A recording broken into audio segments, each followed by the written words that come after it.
Hola, mi compadres. Hope you all are well. My guess is some of you about like me, yeah, kind of iffy, and some of you are probably going through hard times. And I still wish you well because as long as you're breathing air, it ain't over yet. There's still gains to be made, and they may not be physical, they may not be financial, may not even essentially be emotional, but there are gains to be made. There's a meaning for your existence, there's a purpose for your life. And regardless what you're going through, if you can find that, man, that's transformative. I've been thinking a lot lately about Viktor Frankl. If you don't know who he is, look him up on YouTube. He was an Austrian physician and psychiatrist who endured the death camps during World War II and wrote a book called Man's Search for Meaning. Really puts forth some powerful ideas about human existence and how to navigate that. Anyway, that's not what I want to talk about this evening. I've missed being here. I did put out a little short, an Old Goat with God moment, number 27, a day or so ago. I had foot surgery a week ago today, and I'm starting to get around a little bit. Got another 3 weeks before they I won't go into the details. Before they turn me loose, I got another procedure that's got to do, and I'm not looking forward to it. I think the surgery is less daunting than what I'm looking forward to next. And the next one doesn't involve invasion of my old hide. But today I want to address this question: what's your label? Man, it seems like we have more and more labels, doesn't it? The DSM-5 has more labels, if I understand correctly, than the last one, and that one had more than the one before that. The DSM is, I believe that stands for Diagnostic and Statistical Manual. And basically, it's the book, the big book, the dictionary, so to speak, for psychiatrists and psychologists and therapists that they use to kind of codify people's conditions, kind of get a use their symptomology, the things they're experiencing in life, their view of life, to coordinate that with the DSM to make a diagnosis. And I'm not against diagnoses, but I will tell you that I've more than once seen somebody's diagnosis become an anchor. And I'm here to tell you some really, really good news. And that is that regardless what your label is, it doesn't have to be an anchor. It doesn't have to be a fence. It doesn't have to be a prison. It can be the very thread you pull to make meaning out of life. And I'm going to illustrate that in various ways in a little while. But I'm going to start with this one, OCD. I sometimes jokingly say that my OCD and my ADD are having a fight. And, it depends on the day which one wins. And it's absolutely true in that I have classical ADD. It's kind of interesting. When I was in school, I loved learning, but when the learning got slow, when the progress of new information, the dispensing of new information got a little slow, a little boring, a little tedious, man, I could not sit still. And I literally got to the place where the very first thing I wore out on a new pair of pants was the seat, just from wiggling around and sliding around the seat, trying to, just trying to hang in there, do school. But there were also times when I was and still am OCD. Just compulsive things. They're little tick kind of things, and it doesn't happen all the time. But especially when I'm stressed out, if I touch my beard with my right hand, next thing I know, I find myself doing a reflexive action with my other hand, and other little things like that. They're not disruptive to life by any means, and it's not like they have to happen or I go crazy. But there's some of that in there. And what I want to say, and I'm going to use myself as an illustration in this regard, I think labels, rather than being things that should be anchors, and I'm going to close with this again, so I'm going to reiterate it in a while, but I think those labels that sometimes people feel burdened by and limited by should be the very rocket, so to speak, the slingshot that propels us forward. I've made some good money because of my OCD. I'm not the best technician for sure, and I've made lots of mistakes in every area where I've worked and the various career pursuits I've had and still do have to some extent. But quite frequently, the quality of my work is mentioned as standing out. And the way that I go about acquiring new clients and the way that I invest in coming to know those clients in such a way that I'm not just providing a service, but I'm providing confidence and peace of mind. You know, in a sense, in fact, I told somebody today that I was giving some consulting advice to about a plumbing problem. I said, you know, and I was referring them to a young guy that I know that works with me sometimes, and they asked if I really thought this person was capable. And I said, oh yes, he's competent. What he is not is confident. And you know, that's kind of a deficit. I've told many people over the years, employees and people that I've mentored a little bit in regards to various livelihood, career pursuits, etc., ministry pursuits, that the first thing you have to do before you can sell a product is you have to sell yourself. Well, if you're going to sell yourself, you have to believe that you're capable, and not arrogantly, not with a swollen ego, but you have to believe that you've been gifted with some things. And a lot of times that gifting actually comes out of your weaknesses. That is an important key to understanding and not only surviving in life, but really becoming victorious in life. And here's another thing that I want to lay out there. Every weakness is a strength, potentially, just as every strength is a weakness. Now, how can a strength become a weakness? Well, if you have a strength that you're aware of and you exploit and you're proud of and you're braggadocious about, there's a book that says pride goes before a fall, and I've observed that to be true for my own life. There's one career pursuit that I engaged in a few years ago that I almost completely scuttled just because I went in with a mindset where I've got this. And it's not that I didn't learn anything. And it's not necessarily that some of the people that I interacted with weren't kind of, you know, I'm operating at this level genuinely because of lots of life experience and prior training, and I'm being trained at this level. Well, that's frustrating. It made me feel like I was back in grade school and wearing out the seat of my pants again. But every strength is a weakness when it's attended by ego, by pride, boastfulness. So that's important to know. But on the other side of that coin, knowing that every weakness is a strength. When you recognize your weaknesses, you have set yourself up for the journey to success. Because of one of the kids that I sometimes affectionately and respectfully refer to as a loner baby. We have a couple of bio kids and 3 adopted kids, and a number of foster kids have come through our home. And one of those kids in particular, I spent a few evenings in AA meetings with when he was a minor still. And, you know, it's pretty well known. It's almost cliche that, you know, when you are attending a 12-step meeting, everybody introduces themselves. Hi, I'm Don, I'm an addict. And being able to make that declaration, that admission, that confession is powerful because it's the very first step towards real change. Because if there's anything we human beings are good at, it's denial. It's delusion. It's to think, well, I can handle my, this thing that everybody is criticizing me about. I can handle it. Well, I've known a few people who thought they could handle it until the wheels came completely off the bus, you know. Let me illustrate that concretely, not because I want to pick on this particular activity, but because it's really relevant to my life, my family, my extended family. And that is, I don't drink. I used to drink. But one of the things I've observed in, the last 67 years is that there are people who really can handle alcohol until they're in a crisis. And then that thing that used to be just for the enhancement of relaxation now becomes the very anchor of their stability, their sanity, their survival. That's not a good place to be.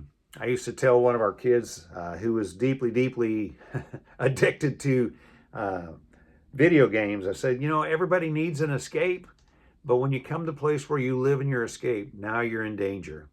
And sure enough, that young person who has been gone from our home for a number of years, oh my, the mess they made of their life, going from escape to deeper escape to more destructive to less healthy escape on a serial fashion.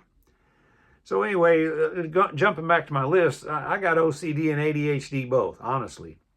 And I don't consider either of them to be something to be ashamed of, or I don't consider them to be limiting. I consider them to be things that call for an increased amount of attention in certain areas of my life. I'm also dyslexic. I did pretty well in school until I didn't get to go to kindergarten. All my peers did. I didn't get that opportunity. And when I started first grade, I was doing real well until we got into reading that was actually sight reading instead of just memorization. The first book or two that we had in first grade for reading were basically just rote memory books. And I had a hard time. And fortunately, I had a really super sharp teacher. And she recognized that there was something amiss. And she had me read to her on a couple of different occasions. And she gave me some tools to compensate. And basically what I eventually figured out was I had two things going on. I was dyslexic, and so I would reverse letters in a word. And I don't know if you've ever seen this thing where somebody prints a paragraph and they'll give you the correct first letter or two in a word, and then they'll jumble 2 or 3 letters and they'll finish the word last. And that's perfectly readable to most people. Well, that's okay, except for when you're first learning to read and the reversal of 2 letters changes the sound of the word and the meaning of the word, then it's kind of devastating. So anyway, this lady helped me a great deal. And I'm still a slow reader, but my compensation, and this is an illustration of this, the whole thing I'm talking about here, is my retention. And it's probably not as good now as it used to be. The old machine is slipping a little bit, the belt is slipping on my brain some. But for years and years, my retention was off the charts. So much so that one of the experiences I had when I was in college, my wife and I had one class together. We weren't even dating at the time, but we were friends. It was a very small college, and we had this one class together. And I would take notes, and the professor in this college would present fresh material for about half of his class, and then he would kind of go off into philosophizing, moral lecturing, you might say preaching broadly. And when he got to that point, I quit taking notes because I knew that stuff wasn't going to be on the test. And when I would help my later-to-be wife and her roommate study for his tests, I would show them specific phrases out of my notes, saying, now this will be on the test. And I said, well, how do you know that? Well, when you have to listen intently, with high intensity to somebody's speech to see what is the core of what they're saying and to put that on paper, I would remember, and I would even see my notes when I was taking the test. And in fact, when I studied, I'd underline the phrases that I thought, or sentences that I thought would be on the test. And sure enough, that would be the case. So that's just one instance of compensation. I still read slowly, but I read pretty well. And my comprehension, like I say, is above average. Is it spectacular? No, I would say not. In fact, here's where the ADD kicks back in. Anymore, if the material is not really gripping, my retention, I start a lot of books I don't finish. What I've found is that because of the way I read and because of the way that I critically think and deconstruct what people are thinking, not just what they're saying, sometimes by the time I've read the first half of the book, I can almost write the second half because I get in the latter parts of the book and I begin to know in advance what the person's going to say. Well, that makes the reading pretty boring and unengaging. So anyway, OCD, ADD, got them. Dyslexic, got it. Recently, a few months ago now, someone told me that their child was autistic, and kind of made my blood boil a little bit because I know this child who's not really a child. This child is an adult, and I know them well enough to know that they are not autistic. They just process information differently. And here's an interesting thing for you to think about. When you process information differently than society at large, it leaves you handicapped in regards to your ability to know how to relate to and connect to the people in the society. What you have to understand is that people are relational beings, and that's a good thing. However, it has a negative side, and that negative side is that a part of our socializing is not for personal growth, for mutual enlightenment, for edification, building up of the other person. Part of it's just affirmation. We want somebody to pat us on the back and say, yeah, you're all right. I mentioned before, somebody gave me a book when I was about 16 and said, I'm okay, you're okay. Well, we're not. But when we come together, if we really care about one another, and if we're more interested in something besides putting salve on our bruised egos, then we do have the opportunity to encourage and strengthen and challenge and grow one another. But when you're autistic, navigating social situations is extremely threatening and difficult for different reasons. And some people might have said, and I doubt it, but some people might have said, well, he's got a little bit of autism. I've got a lot of other things. I don't think autism is one of them. But I will say that operating in social situations is still difficult for me. If I meet somebody immediately, they have an issue or a problem, man, I'm all in because I'm a problem solver. Been that since I was a little kid. But when I meet somebody in a social situation, it doesn't take but 2 or 3 sentences of talking about the weather. And I've run out of things to say, and everything that comes to my mind is either going to be considered bizarre or stupid. And I tend to lean towards the bizarre, but I've discovered that didn't go very well either. But, is what it is. After you run out of things to say, they're going to find somebody else they need to talk to all of a sudden. So neither here nor there. But this parent told me that their child was autistic. And I said, I don't think so. I said, this person just processes information in a completely different way than you do, and in a completely different way from the way most people do. And I think an environmental factor, and there may be some nature, just inherited trait there, but I think environmentally, the nurture side of the equation was he grew up, and I wasn't going to identify gender, but now I just did. He grew up in a very dangerous situation, and somebody had to address that danger. And having grown up in a similar situation myself, I know that you don't, as a little kid, you don't have the resources to fix it. And so then you resort to and default to doing the best you can to anticipate and manage it. And that's a full-time job. And when that's what your brain and your emotions and your hopes are engaged in on a not necessarily 24/7 basis, but a very consistent basis and a very intense basis, you just don't have a whole lot to give to learning how to play social ping pong. So anyway, this young person struggled in school, struggled socially, but he's one of the finest men I know. And I would say that his autism contributed a great deal to him being the person he is today, the person who is capable of going into just chaotic situations and surviving, first of all, but then going beyond surviving actually contributes something to the health of that situation, to the health of other people. Let me move on. Emotional. One of my, I'll just go ahead and pick on one of my daughters, since I picked on one of my sons. One of my daughters is highly emotional, and sometimes completely out of control of her emotions. And I warned her from an early age, said, you cannot give in to your emotional impulses like this, because it always escalates. You become destructive to yourself and to others, and you can't take back some of the things you do while you're in this emotional state. They've come to realize that was absolutely true. And they now have come to the place where they are trying to focus and not just focus on not being emotional, but actually focus on what value there can be in having that emotional reaction. That's a very empowering thing. A lot of our emotions are negative and paralyzing.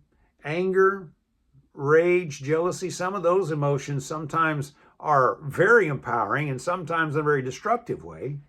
The environment I grew up in, I was a very angry person growing up, and some people would say, hey, well, you haven't changed much. Well, It's a lot less frequent that it surfaces now. And most of the time now, when I feel it coming on, if I'm not in a situation where there's immediate danger in front of me, I'm able to regulate and wait. And literally, this is true now. This isn't religious fluff. I'm able to pray, not always, but most of the time I'm able to pray until I know the right time and I know the right thing to say. Love Ecclesiastes 8:5 says, wise man's heart discerns both time and judgment. 8:6 says, because everything is time and judgment, great is the misery of man upon him. And I've expressed that misery, so I'm trying to reform there. So anyway, emotional instability, neuroticism, there are lots of psychological terms for it, but basically it just means somebody can't regulate their emotions. Once you know that, you can prepare, you can be proactive about doing life in such a way that you're a little better prepared to address life. Hang on a minute, I'm trying to send signals to my wife. Would you turn the fan on, please? It's a little warmish in here. Okay. So anyway, most of the time when people talk about someone being emotional, it's kind of a criticism. But it doesn't need to be a criticism. It can just be a call to preparation. And then narcissistic. Everybody's a narcissist these days. And we do have a culture that I believe breeds narcissism because we've told everybody that they're special, and everybody is. The problem is everybody, once they identify how they're special, they've got their participation trophy for ping pong, they think that means they should get a trophy for their scientific acumen and prowess, right? No, not right. All of us have strengths, but all of us have weaknesses. And we live in a culture that tells us basically to live in denial about our limitations and to resort to and to default to our exceptionalism every time there's something that makes us uncomfortable or challenges us. Not a good plan. So I would say all of us have some narcissistic tendencies. And if you know that, you can call yourself out and you can begin to resist that. And you can recognize that every time a choice comes up, an opportunity comes up, and your instinct says go this way, you have the choice to say, before I go this way, I'm going to at least contemplate the possibility that I really, in the long term, would be better served and those around would be better served if I go that way. It's really good to learn to be able to say no to yourself sometimes. Not all the time. But sometimes we all need to do that. Another label, liar. Man, I was so unplugged from everybody when I was a little kid. Didn't feel comfort, engagement at home. And so lies were just, that was a stock and trade. That was a currency by which I got through a day. And I said, well, that's not a good thing. And you're right, that's not a good thing. But when I got old enough that I began to express in teen years and early adult years that the very things that helped me survive and get through the day as a little kid were now destroying my life, undermining me, well, I realized how valuable the truth is. That label was the very thing that impelled me towards integrity. Now, I still don't have perfect integrity, but it was the weakness, it was the label that impelled me to begin to turn and go in a different direction. Immoral, who has, what percentage of us have a problem with immorality? Well, I would just say 100%. There was one exception. His name was Jesus. You may not have ever acted out all of the 10 commandments or a violation of all the 10 commandments, but you've practiced all of them, as have I. Jesus, in the Sermon on the Mount in Matthew chapter 5, 6, and 7, particularly in chapter 5, illustrates this by saying, you've heard it said, you shall not kill. But he says, I say to you, if you are angry with your brother without cause, without just cause, in other words, that you're already guilty of murder. And I would say that there are a few of the 10 commandments I haven't acted out. I haven't killed anybody. But man, has there been murder in my heart? Has there been slander in my heart? Well, then, in that sense, before God, I'm defiled to the point of being a murderer. Because he didn't put me here to judge, judge in the sense of condemnation, recognizing bad fruit and good fruit. We can't escape doing that. We can't help doing that. But at any rate, immorality manifests itself in other ways too, just unethical business dealings. There have been a few times, not very many, but a few times I've had to go back to a customer and say, this job wound up being a lot easier than I thought it was going to be. I really need to give you a rebate, or I need to discount the bill. Discount the bill is lots, but sometimes the point of, they were content with what I had quoted a job and they were willing to pay me that. And I just, I don't feel right about that. So anyway, fearful. Here's another, have you ever been called a coward? Scaredy cat? I don't even know if I use that word anymore. Fraidy pants? There was all kinds of ways to tell somebody that they were dominated by fear. But I will tell you that real courage, not unrealistic boldness, but real courage, is born of fear. It's born of a recognition of how bad things can go. But when you find yourself in that situation often enough and you recognize that you're in situations where fear is a natural and appropriate reaction, however, in spite of that, something's got to be done. Eventually, you almost instantaneously assess the fear. You say, okay, but we're going anyway. There's a story, one of these days I'll make a video and tell about it, but where I confronted a young man who was significantly younger than me, and by all accounts, and I wasn't really conscious of it at the time, that he, in a physical contest, probably would have mopped the floor with me. And I had no fear. But there was a time when I would have had fear. In fact, I lived in terror a lot as a young person, but I learned how to live with and work with and to profit from terror. Now, how do you profit from fear? Well, one of the ways I've just mentioned is that eventually it can breed courage, which comes from the word that means heart. It means a stoutness of heart. It doesn't mean the absence of fear. Fear is the product of your mind and that spills over into your emotions. But another side effect besides the courage is that it teaches you how to quickly evaluate situations and how to formulate a reasonable response and maybe even an effective response. Maybe all you can do is minimize the damage. Maybe fear is telling you that this time the best thing to do is run. Fear may be saying, hey, I was in a situation with one of my grandkids a year or so ago, and I'm not a dog person. I've been dog bit way too many times to like dogs in general. There are a few exceptions. Had a couple of exceptions in my lifetime in our family. But at any rate, I went to visit somebody, and my grandson was with me, and we got out of the vehicle, and immediately we were about halfway between the vehicle and the building we were going to, so, like 40, 50 feet. And all of a sudden, this dog came charging out of a barn and snarling and very, territorial, teeth bared and, charging at us. And as much as I hate dogs and as much as I hate being dog bit, I didn't have to think about it. I just with one hand swept my grandson behind me. And I was literally giving the dog something to bite because I wanted to make sure that I engaged the dog. Fear did that. And I think that was a good response. That wouldn't have been my response. There had been a time when I said, every man for himself, and then, hit the highway. So anyway, even that sometimes paralyzing emotion. We talk about fear creating fight or flight. The third thing is it can produce a frozen state. So the three responses, to danger: fight, flight, freeze.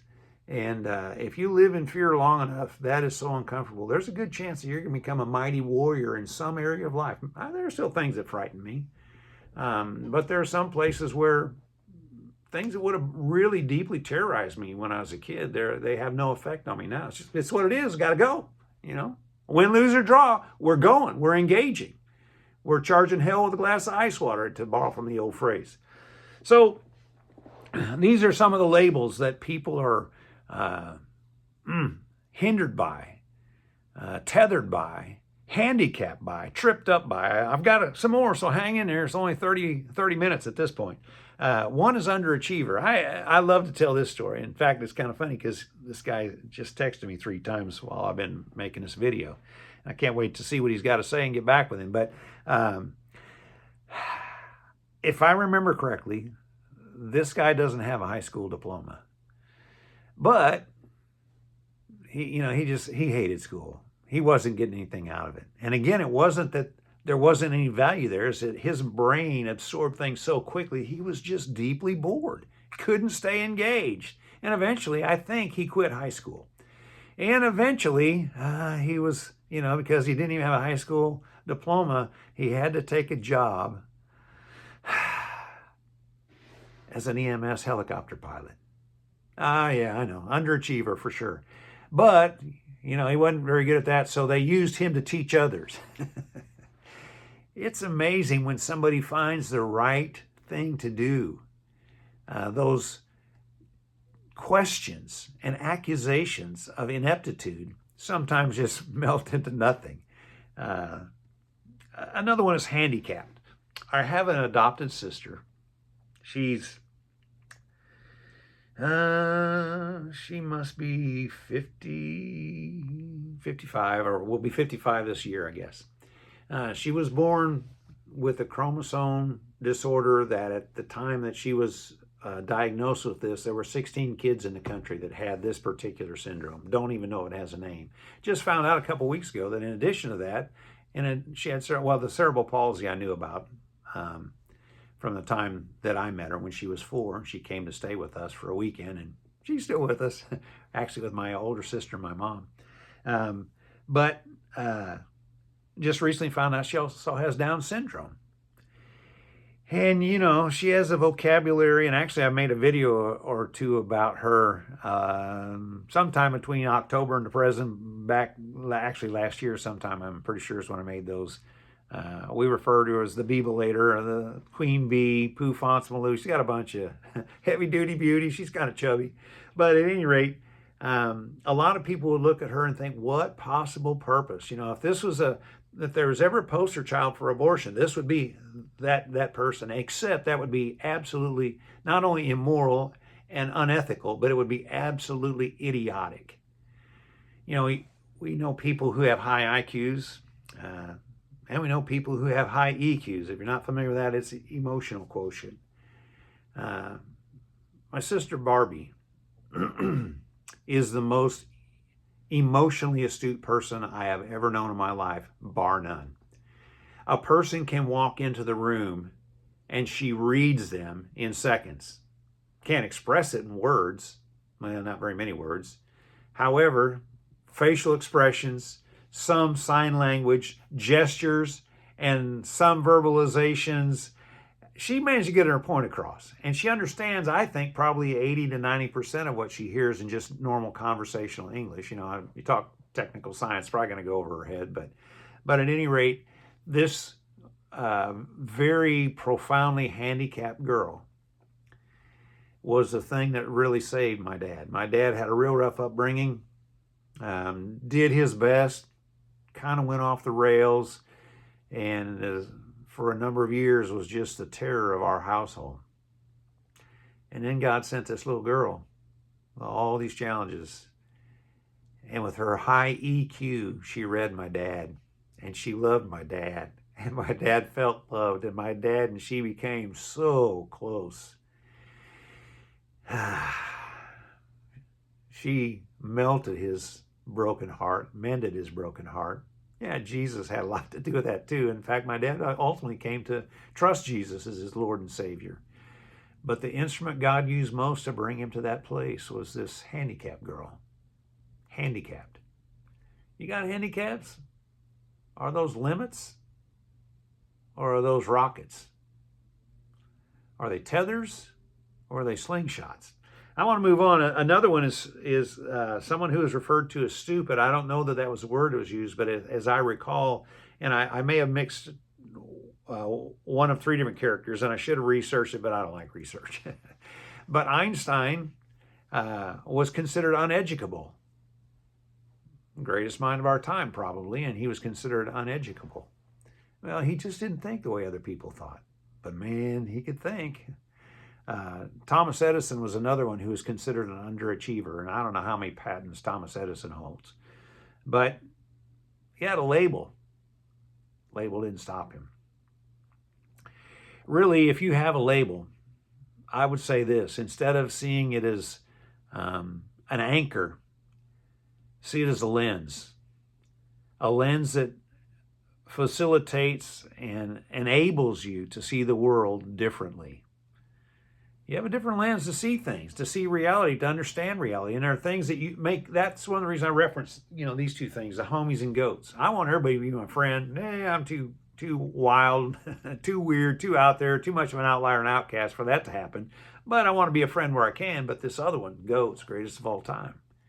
You figure out what it is that your lens permits you to focus on sharply, and man, you will be a gift to the world. I don't care what your label is. Throw it off. So let me touch on a few more real quickly here. Blind.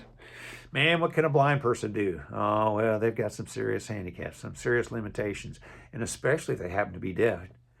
Did you ever hear of a lady named Helen Keller? Helen Keller wrote at least one book. Helen Keller broke the barrier of communication. Yes, she had help in doing so, but she broke the barrier and gave us an education on what the world looks like, sounds like to a blind deaf person, and transformed, revolutionized, completely opened a whole new field of education because of her interaction with the sighted, hearing world. So, you ever see a blind person walking down the street with a white cane? And just think, how do they do that? Well, they compensate. And this is an important part of this message. They compensate and they utilize what they do have to compensate and to overcome what they don't have. And you and I need to do that with our labels as well. She was a creative genius. I think of Joni Eareckson Tada, who as a teenage girl became a quadriplegic in a diving accident. She's now in her 60s, I think, maybe even her early 70s, still going strong. Living out of a wheelchair. She paints with her teeth, and she does have a little control of her muscles here, so if you ever see her, and look her up, she's an incredibly powerful person, inspiring and encouraging, strengthening, course-correcting person. I love that term, course-correcting, because I need lots of it, constantly. But she is, oh man, I'm going to have to plug in my phone here because the battery's getting low. This is the problem with not being an editor. You run into these little technical issues. Let's see what we can do here. Oh, I think I'm still going. Yeah, still counting off the seconds. Now we're up to 37 and a half minutes. But anyway, Joni Eareckson Tada has become one of the most important ambassadors of our age. And God, I think, is going to hold her up as a poster child for the meaning of human life.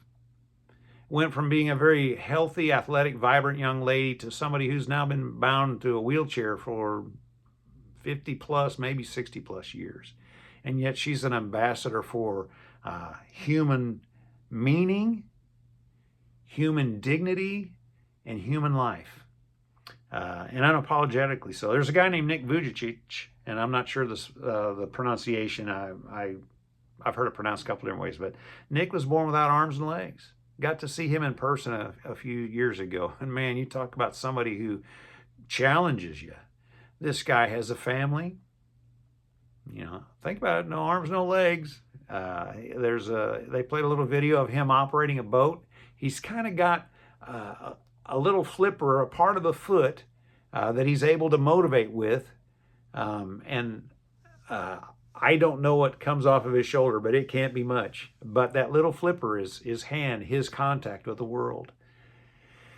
And if you can watch that guy for 20 or 30 minutes and not be challenged to make more of yourself, you're not in touch with reality. You want to be sad. You want to be depressed. I understand that. There's a time when I wanted to stay depressed, because if you're depressed, you don't get up and you can get knocked back down. But there's some strength in that too, because once you come out of that, and you can come out of that, you have something to say to other hopeless people. Hope's a powerful thing. I don't know if you knew that. So anyway, let's see. I think that's all of my labels. So to wrap it up, what's your label? Is it a fence? Is it a prison? Or is it a slingshot? Is it a catapult? Is it a springboard? You get to decide. Nobody but you. Oh yeah, there are going to be people say, oh, you can't do that. You're a fill in the blank. Smile and show them wrong. Smile and hope anyway. Smile and believe anyway. Paul the Apostle, he wrote over half the New Testament, which even if you don't believe in God, If you read the letters of Paul, you will discover that this man had insights into humanity and into reality, into the world and how it functions and where its pitfalls and where the booby traps are. But as intelligent and as accomplished as he was, he discovered that his pain and his vulnerabilities and his weaknesses were his greatest strengths. Not his intelligence, although he had that in spades. Not his ability to communicate. He had that in abundance as well. He discovered that it was the weaknesses that made him strongest. If you want a little clarification on it, read 2 Corinthians chapter 12, start the first chapter and read through verse 10 or 11. He discovered that those things that labeled him, hindered him, even his own past, failure. Hey, failure is the springboard to success if it doesn't become final. It's only fatal if it's final. I had the opportunity, and I'm sorry for going so long here, I thought I could wrap this up, to talk to a young man the other day that's really frustrated in his present employment. And I had the opportunity to tell him, I've started 5 businesses. One of them failed. But there's no way that I would have had success in the other 4 without that failure. And if you read the stories of people who made it big, almost universally, and there's some things that kind of make this not so universally true, but almost universally, those that we perceive as being most successful failed their way up the ladder. And you can too. What's your label?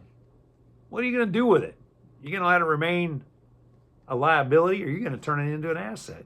Are you going to become a goat in the very place where you're weakest? You can. Trust Jesus. He allowed you to have it, not to put you down, not to limit, not to demean you, but to show His grace and His love for you, in you, and through you to other people. Embrace that. I wish you well.